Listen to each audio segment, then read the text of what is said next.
bange ab'e Dubai abawagizi bange bafanzi bange mwana bifala byankozeseza biringa byankozesa okulanga obulanzi show yaabwe tusawa neno ko airport baliri pazo batusawo sawa emu kumpi ate kati tubakubira esimu balaga nti no tebali nesho bagisazizaamu kikale tugenza bastatasiza banga balaga bagenze mu nnyonyi batude mu nnyonyi batubakubira amasimu tebakwata bagajeeko bapromota bana tubakubira amasimu bagajeeko batubuza bagala bo batukozesa bukozesa batukubisa biposta byabwe gondi posta nayo bagikyusiza abantu ababaddeko ababirinze liri pazo kiraga nti kati liri pazo ye muyimbi kyeneebuuza mwana bana Uganda mugenda tukozesa paka ndi mwana bagenda tukozesa paka kati abantu bange ab'e Dubai bo balowooza nti no mwana nze mubi tukate nga mwana abafala be batukozesa twatusawa no saa 12 tubalinze ne buli simu gye bagira bagijjako obujjo kyegeramu Lil Pazzo ne Ozambe badde balina okubanga baperforminga mu Dubai olunaku olwaleero. This show eri happening ku Cats Bar and Lounge, which is former Legends Bar ku Chelsea Plaza, a Washington promotion. Now, whose problem is it Ozambe okubeera nga tasobodde kujja mu Dubai? Because the artist is blaming the promoters okubeera nti no bamukozesa okulanga show yaabwe then last ne bamwefulira. Is it the problem of the promoters? Is it the problem of the artist who went early ku kisaawe yatusewo saawa 12 bigambo byayogedde? Oba is the problem of the visa company eyaviiriddeko the actual problem of Ozambe's visa okubeera nga teyafulumye? Now, why did I say is it the problem of the artist, or it's the problem of the visa company making the visa okubeera nga tefuluma, or it's the problem of the promoter? These are some of the things that we're going to digest in this segment okubeera nga twogera ku exactly what happened. Now, apparently yesterday when I came back to Dubai, promoter abantu kiridde nga tugenda gezaako okola this airport pickup ne bangamba ekiriwo visa ya Ozambe tennafuluma. Now, when they applied the visa, Lil Pazzo yafuluma simply because Lil Pazzo is 18 years and above. Now, Ozambe is a minor. He's 18 years below. Ozambe is making 18 years in December because apparently Sawa's no at least 17 years. Now, being a minor, he couldn't get a visa mu Dubai nga standalone visa eyo muntu sekinomu wabula yabadde alina kufuna visa nga ya family, which means Ozambe okujja Dubai alina okufuna visa nga ya family era ng'eriko omuntu gwagenda okujja naye nga family member we. Now, what's happening with the Dubai immigration Sawas, we bakukolera visa nga ozze n'omuntu nga family member wo, they consider taata wo oba maama wo. They do not consider relatives. Babeera baagala either your father or your mother nga gwezze naye ku kisaawe okuyitawo okuyingira. Now, why did I say was it the problem of the promoters?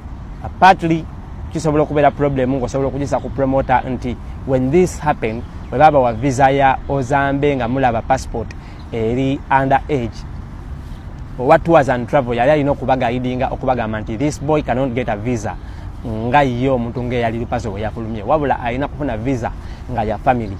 Now, ekyaliwo nti visa company yagezako okukola visa z'aba artist bano yasigala yo promisinga the promoters nti visa egenda kufuluma, visa egenda kufuluma, visa egenda kufuluma, nga tebabuulidde the actual truth that is behind nti omwana ono visa ye erina okufuluma nga family visa ng'eriko omuntu gwagenda okugirako. So bw'obeera minor wabeerawo visa gye bakusako. Let's take an example of Raymond. If I'm coming with Raymond, Raymond aba alina kufulumira ku visa yange then n'abeera nga ajjidde ku nze nga nze agenda okujja naye. Kati Dubai wali ku immigration, oyo omuntu afulumire ku visa yaye alina okuba naawe okuyitawo okola ki? Okusala okuyingira mu Dubai. Kino bapromota bakitegeera lunaku lwajjo ng'ate balina okulinnya nyonyi. Now, baali bamaze okubuukinga ticket ya Ozambe already, era ticket abadde agirina eya Uganda Airlines yabadde genda okumuleeta. Kati wano weebuulize ekibuuzo nti the promoters bakozesezza Ozambe nga bwe yakyogedde mu ka video, oba ba promoters nabo babadde baagala Ozambe ajja ayimbe Dubai? Because no one would put in money to buy for you a flight ticket which is expensive right now. Eyinza okuyingira tuwe eyinza okuba ekwata mu miliyoni nga 9 ku miliyoni 2. apparently sawa zino kwa abaana bali komawo Dubai bagenda batandika okusoma tickets ziri wagulu bakimanyi buli omu ayingira Dubai kati promoter tasobola teka mu million almost 2 kugulira ticket obeere nayo nga tayagala ojje kitegeeza promoter yabadde asinga okwagala okujja because omuntu ali Uganda osobola okwebuuza Ozamba ino oluyimba olumu was he really that much a big deal okubeera nga ateekebwa ku show aneliupazo kati ekintu kye mulina okumanya ku Ozambe Mukama ya mu blessinga nti abana Kenya proud abana Kenya baategeera nnyo oluyimba olwo okusinga abana Uganda abana Uganda twesa nnyo wansi this boy is having only one song but this song is very big when it comes to the Kenyan community. Now the artist yali agezako ku pitchinga mu Kenyan community which was not going to disappoint because of Adela balaga interest nti bagenda kujja. Not until now the news has come out that he's not coming to Dubai. We don't know what is going to happen to the event which is happening olunaku olwaleero. So Ozambe ayina ne shendala gye tulina okugendako naye ekata in October.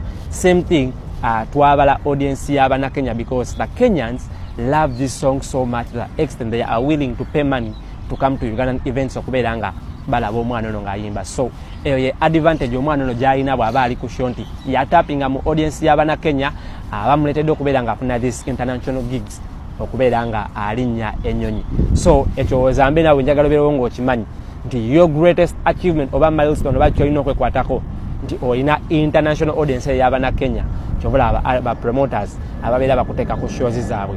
So Ozambe ekyokugamba nti no ba promoter bamukozesezza that will be a big statement because the promoters tried what they can okulaba nga Ozambe abeera ku nnyonyi because bamugulidde ne ticket gy'abadde alina.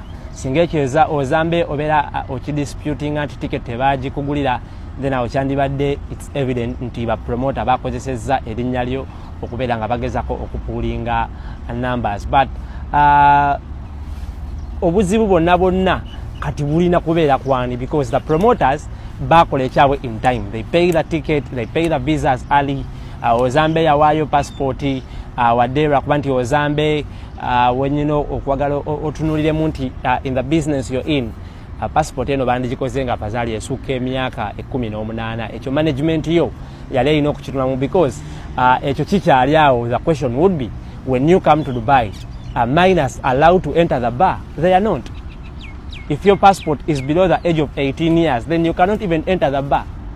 Kati ekyo nakyo challenge. Actually, tulina an event with Ozambe in Qatar. Ensonga lwaki twateeka Ozambe ku Qatar erije mbanyonyodde nti alina audience y'abana Uganda, I mean y'abana Kenya abamwagala.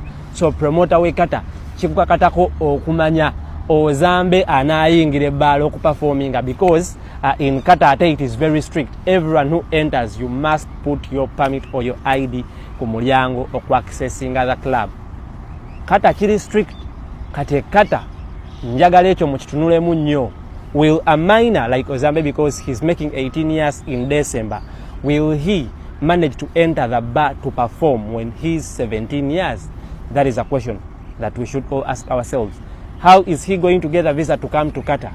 Era nayo procedure bamwetagisako kubeera nga yeetagako guardian agenda okumuwa company nga which is going to be costly for the promoter. Ekyo promoter we Qatar njagala kitunulemu. Now this is something kusaidia Ozambe management yali ino forward seeing at least passport nebeera ngesapassinga emyaka 18. I hear manager wa Ozambe is a sportsman, maybe yalowooza nti bw'abanga Ozambe ddala kituufu minor then bakikola mbutuufu because ne internal affairs ekugamba nti the information you provide must be true and factual.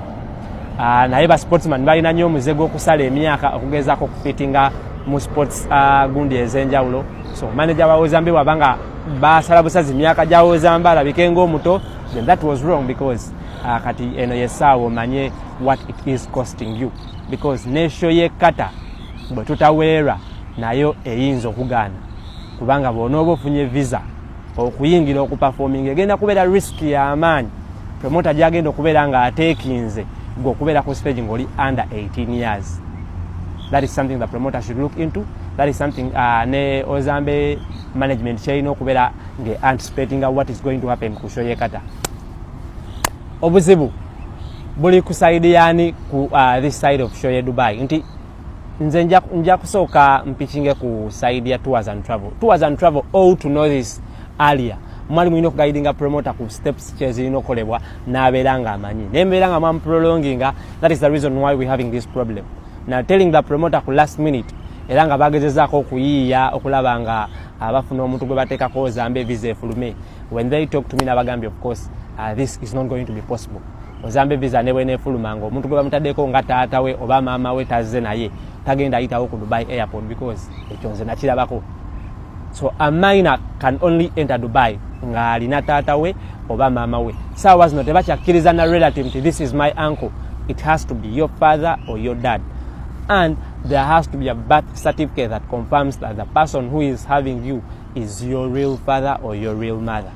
So olaba nga challenges zabadde z'amaanyi wabaddewo okupanobitinga kungi nnyo kati tugenda kukola tutya but of course balinze ne visa up to now the visa I think tenafuluma naye era still visa ne bwe yandifulumye nakibagambye nti he will not enter unless omuntu gwe mumutaddeko visa eyo okufuluma nga family visa naye mugenda mukoya ticket alinye ennyonyi gye babuukinze ku ssaawa ng'ebulayo essaawa busaawa ennyonyi okutambula abatambuddeko ekyo mumanyi kyekitegeeza oyinza n'ogigula miliyoni ennyo oba essatu ng'ogula economy. So it is very absurd that Ozambe didn't make it to Dubai.